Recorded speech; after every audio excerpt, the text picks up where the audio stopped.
Pinion's Playhouse is on the air. Turn the volume up. We've got lots to share. Listen in your car or your underwear. Frank Opinion's on the air. Hello again, everybody. My name is Frank Opinion. Welcome to the Frank Opinion Joke Podcast. For those of you who've never heard of me, I'm hoping that's a lot of you, because it means we're reaching people that are above and beyond just the people who followed me when I had a radio show for over 35 years. I'm a storyteller, joke teller, not a stand-up comic. That is actual work. Okay, I'm too lazy for that. I'm a joke teller. I want to thank, and I try to remember this every time, and sometimes I forget, AO Creatives. AO Creatives is a company reached out to me, I guess, my goodness, 5 months ago or so, and said, here's what we do, here's who we are. Everything they said just made sense to me. And for the last 4.5 years that I've been off the air, I cannot even begin to try to guess how many people have said I should do a podcast. I disagreed because to me, a podcast is a 30-minute at least program, maybe an hour, maybe 3 hours, maybe more. I don't do that. I don't have that much to say. So I didn't do it. And then along comes AO Creatives, and they just said all the right things. So I hope this takes off. And if it doesn't, no big deal. We tried. What we're doing is a joke a day, 5 days a week. That's 5 jokes a week. This would be joke number 11 in the series of jokes. So even if we hang it up after a month, that's kind of the amount of time I've given this for the numbers to start really taking off. Even if we don't, you'll have 20 jokes that you can always go back and refer to. Also, I want to ask you to hit the follow button. I've never done that in my life. I've never followed or subscribed to anything. But I know that it's important. It's important if you want to get people to listen regularly. It's also a way to ensure that you're never going to miss a joke. By the way, the website, if I've got to mention it, aocreatives.com. Got to get that in there. And let me just think, is there anything else? I mentioned the follow button. I'm just trying off the top of my head. I think that covers it. The joke today is a joke about stealing, about theft. And when I decided to tell this joke, I just started wondering, have I ever stolen anything in my life? And the answer is no. I don't think I have, simply because I was afraid to. I was afraid of my teacher, my parents, the preacher, the doctor, the police, blah, blah, blah, blah, blah. Fear is good, keeps you from getting in trouble. But there is one thing I did that I don't think it would be called theft, really. And here's what it is. When I was 7 or so, I lived in Humboldt, Tennessee. Humboldt, Tennessee. And around the corner was my little buddy Johnny. And Johnny was a little bit of a troublemaker. He liked to get in trouble, I think. And he said to me, hey, you know Dr. Davis's office up on the corner? I said, yeah. Dr. Davis was a dentist.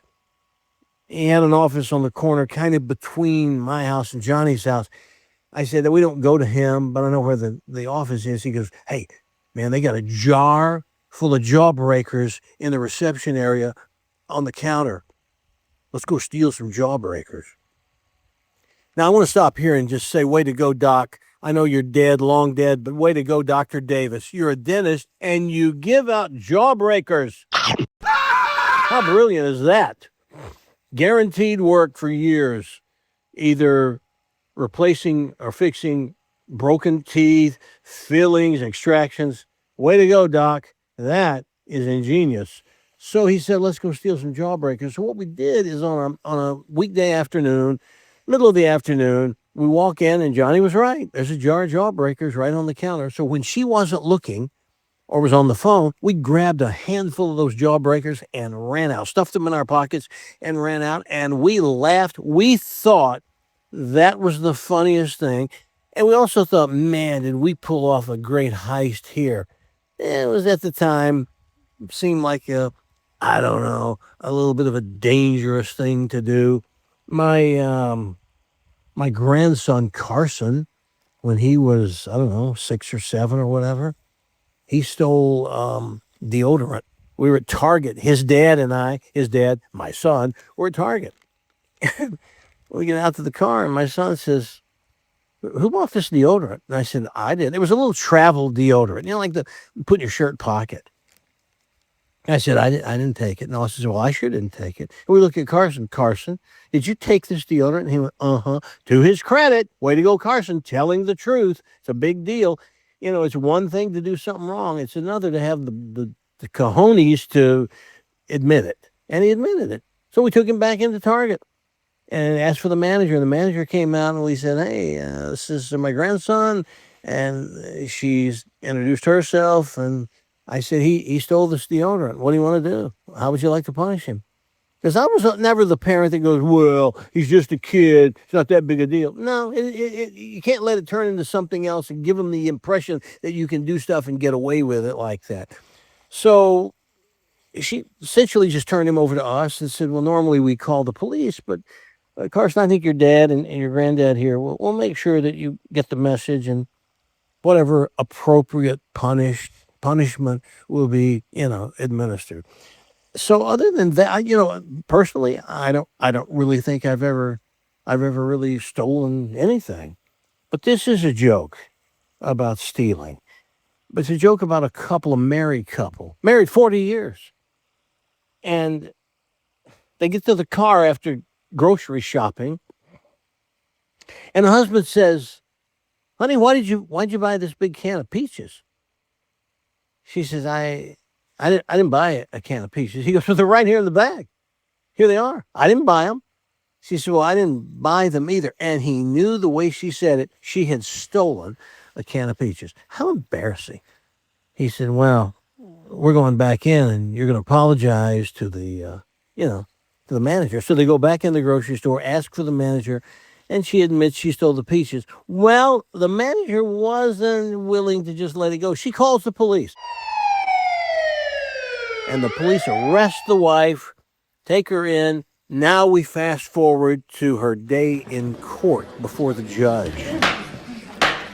And the judge says, "So, Mrs. Pearson, I see that, according to the notes here, you stole a can of peaches. Is that correct?" She said, "It is, Your Honor. I'm so sorry. I don't know what came over me." He said, "Well, I'm going to have to find a way to punish you to, it'll make an impression. You won't do this again, or you won't turn to bigger crime. Let's do this. How many peaches would you say were in the can of peaches that you stole?" She said, "Well, Your Honor, I know how many. There were 6 whole peaches in that can." He said, "Okay, here's what we're going to do. I'm going to sentence you to 6 days in the county jail, a day for every peach in that can. You think that's fair?" She said, I do. I think it's fair." He said, "Okay, then that's that." And as he goes to pound the gavel to basically say, "Court adjourned," the husband says, "Your Honor, one more thing, and I feel like I must call this to your attention." And the judge says, "What's that?" He says, "Well, the punishment is a day in jail for every peach in the can, 6 days in jail." He said, "That's correct." He says, "Well, Your Honor, I was standing right there, and I know for a fact she also stole a big can of peas."